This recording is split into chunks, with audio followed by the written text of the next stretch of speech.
السلام علیکم ورحمۃ اللہ وبرکاتہ۔ دوستو، آپ دیکھ رہے ہیں روحانی علم نقشبند چینل۔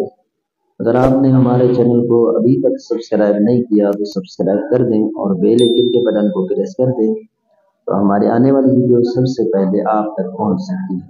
ساتھیوں، آج ہم آپ کو عمل سکھانے جا رہے ہیں جو کہ ہم نے حروف صوامت سے بندش کا طریقہ۔ حروف صوامت سے ایک بہن نے میسج کیا تھا، کہہ رہی تھی کہ طلاق کے حوالے سے کوئی بندش سکھا دیں تاکہ کوئی شخص طلاق نہ دے سکے اپنی بیوی کو۔ تو اس طرح کے اعمال میں وہ حروف صوامت سے ہی بہتر رہتے ہیں اور ان کی جو رزلٹ ہے وہ اسی عمل سے ہی زیادہ فائدہ مند رہتا ہے، کہ جو ہمیشہ ہمیشہ کے لیے قائم بھی رہتا ہے، پھر اس کو عام عامل بھی نہیں کھول سکتا۔ تو اس لیے پھر ہم نے انتخاب کیا آج حروف صوامت سے، کیونکہ میں نے اس کا ہی رزلٹ دیکھا ہے، بندش کے حوالے سے کسی اور کا نہیں دیکھا۔ تو کچھ ٹائم کے لیے میں نے حروف صوامت سے بندش کرنا چھوڑ دیا کہ کچھ پرہیز، جیسے کہ پرہیز دلالی اور جمالی کے مسائل تھے، ٹھیک ہے، تو کھانے پرہیز وغیرہ کے اس طرح کے معاملات تھے، تو اسی لیے پھر میں نے اس کو کچھ ٹائم کے لیے چھوڑ دیا۔ اور مصروفیات بھی زیادہ ہیں اور اس عمل کی لوگ قدر بھی نہیں کرتے، تو اس لیے یہ قدر والے اعمال ہیں لیکن لوگ قدر نہیں کرتے، تو اس لیے پھر ہم نے ان سے گریز کر دیا۔ عام بندش اور تالا وغیرہ کے ذریعے کر دیتے ہیں، دیگر اعمال کے ذریعے کر دیتے ہیں، لیکن حروف صوامت سے دور ہیں۔ حروف صوامت میں یہ ہوتا ہے کہ اس کے تین نقوش بنائے جاتے ہیں اور تینوں کے تین نقش جو ہیں وہ استعمال کیے جاتے ہیں۔ لیکن کیا ہوتا ہے، ہمارے پاس جو آتے ہیں لوگ یا رابطہ کرتے ہیں تقریباً سارے شہروں میں رہنے والے، اب ان سے کہا جائے کہ آپ تین تعویذ اس طرح استعمال کریں بندش کے، ایک قبرستان میں دفن کر دیں، ایک پانی کنارے دفن کر دیں، ایک وزن کے نیچے دبا دیں، تو یہ دو چیزیں ان سے نہیں ہو پاتی، جیسے قبرستان میں دفن کرنے والا اور پانی میں، تو پھر یہ مجبور ہمیں کرنے ہوتے ہیں، ہمیں استعمال کرنے ہوتے ہیں۔ اس لیے سوچا یار یہ ہمیں کرنے ہوتے ہیں تو اس میں یہ بندش تو یعنی قدردانی نہیں ہے، ایک آپ ضروری چیز کروا رہے ہیں، تو اس لیے پھر ہم اس کی طرف نہیں آتے۔ چلو میں آپ کو سکھا دیتا ہوں۔ تو اس کی جو زکوٰۃ ہے وہ تو چاند گرہن یا سورج گرہن میں 543 مرتبہ یہ جو الفاظ ہیں، احد رسس پاک لم و، یہ احد رسس پاک لم و، یہ حروف صوامت کے 13 حروف ہیں اور یہی ہوتے ہیں جب زکوٰۃ دی جاتی ہے ان کو ہی لکھا جاتا ہے۔ یہ یعنی ایک مرتبہ ہوا تو اس طرح 543 مرتبہ لکھ کے قبرستان میں دفن کرنا ہوتا ہے، پھر اس کی زکوٰۃ ادا ہو جاتی ہے۔ تو یہ ہے اس سے سخت، اس کی رجعت بھی پڑتی ہے۔ تو ہم نے طلاق کے حوالے سے دو لکھے، نمبر اول نمبر دو۔ پہلا لکھا ہم نے تلسم بستم نکاح فلاں بن فلاں فلاں بنت فلاں کو کبھی بھی طلاق نہ دے سکے، ٹھیک ہے۔ دوسری ہے عقد طلاق فلاں بنت فلاں اور فلاں بنت فلاں کے درمیان کسی صورت طلاق نہ ہو۔ یہ دونوں عبارتیں ہیں اور اسی سے میں اس طرح کام لیتا ہوں کہ یہ میرے نزدیک بہت بہترین اور عمدہ تلسم ہے۔ تو ان کے نقش بنانے کے طریقہ کار مختلف ہیں، لیکن آج میں آپ کو آسان سا عمل بتاؤں گا جو نقش بھرنے میں بھی آسان ہو اور جس میں قوت بھی ہے، طاقت بھی ہے، ٹھیک ہے، تو استعمال بھی آپ بآسانی کریں گے۔ اس میں کیا کرنا ہوتا ہے، سب سے پہلے ہم نے اس تلسم کا جو ہے وہ تلسم بنانے کا جو طریقہ ہے وہ سیکھیں گے۔ یہ طریقہ ہے طریقہ تلسم۔ حروف صوامت ہم نے یہ 13 کے 13 لے لیے۔ اب مقصد کے جملے جو ہیں وہ ہے بستم نکاح فلاں بن فلاں فلاں بنت فلاں کو کبھی بھی طلاق نہ دے سکے۔ یہ اس صورت میں ہے کہ شوہر طلاق دینا چاہ رہا ہے، بیوی کہہ رہی ہے کہ طلاق نہ ہو، تو اس لیے پھر ہم نے اس کو رکھا۔ اگر آپ چاہ رہے ہیں کہ درمیان کوئی معاملات ہیں تو نہیں لیکن کبھی بھی ہو سکتے ہیں، تو اس لیے پھر اس کو استعمال کریں، عقد طلاق فلاں بنت فلاں اور فلاں بنت فلاں کے درمیان کسی صورت طلاق نہ ہو تو اس کو استعمال کیا جاتا ہے۔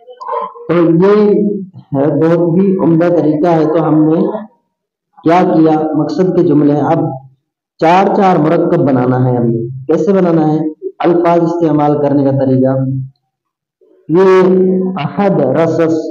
اب ہم نے کیا کیا، سب سے پہلے الف لیا، حروف صوامت میں سے الف لیا، پھر جو مقصد کے جملے تھے با لیا، پھر ادھر سے ہم نے ہا لیا،